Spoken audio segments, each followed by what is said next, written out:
Hello दोस्तों, welcome back to my channel. दोस्तों, आज हम आपको एक सच्ची घटना सुनाते हैं। ये उत्तराखंड के खैट पर्वत की कहानी है, जो उसे परियों का पर्वत भी कहा जाता है।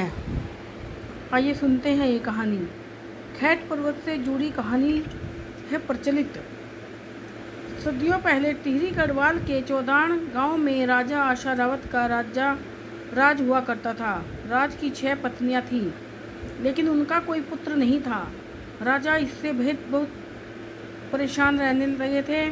राजा की परेशानियां देखकर उनकी पहली पत्नी ने कहा कि आप राजा हो तो आप 7 विवाह कर सकते हो।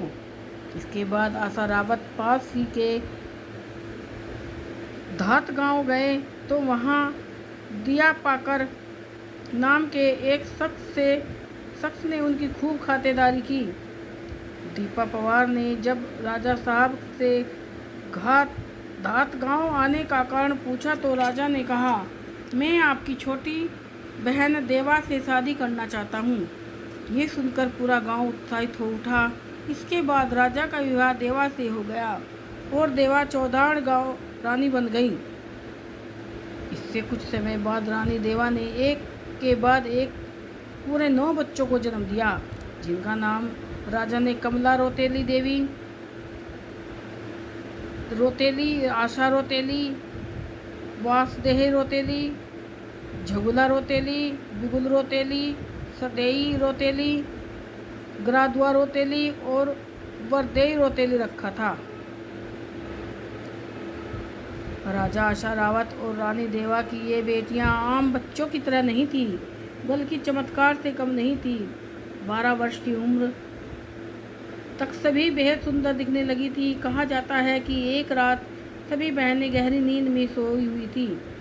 इस दौरान उनके सपने में सेम नागराज आए और उन्होंने सभी बहनों को अपनी रानी बना लिया। लेकिन जब सुबह उठते ही सभी बहनें जल स्रोत गई तो उन्होंने देखा कि उनके गांव में अंधेरा पसरा पड़ा है, जबकि ऊंचे पर्वतों पर धूप खिली हुई है। सूरज की इस तलाश में जब सभी बहनें खैट पर्वत पहुंची तो आछरी परियां बन गई।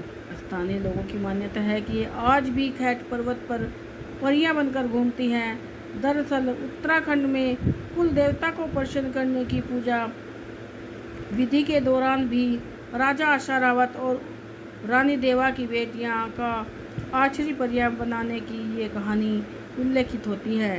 इसलिए भी इस कहानी को सच माना जाता है।